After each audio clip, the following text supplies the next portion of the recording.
Bodybuilder-turned-actor Ketan Karande, who has featured in periodic dramas, is set to join TV show Chidiya Ghar as a bodybuilder called Saandeshwar. He is shown to be dumb but loses his temper when he sees the color red. This is his first attempt at comedy.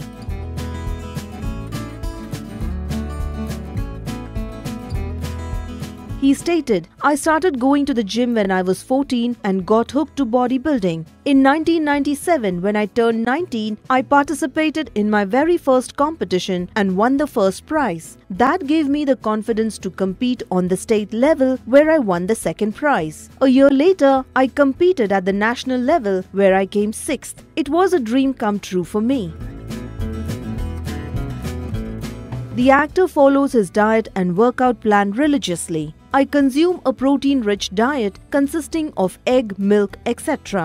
My exercise routine is simple and basic.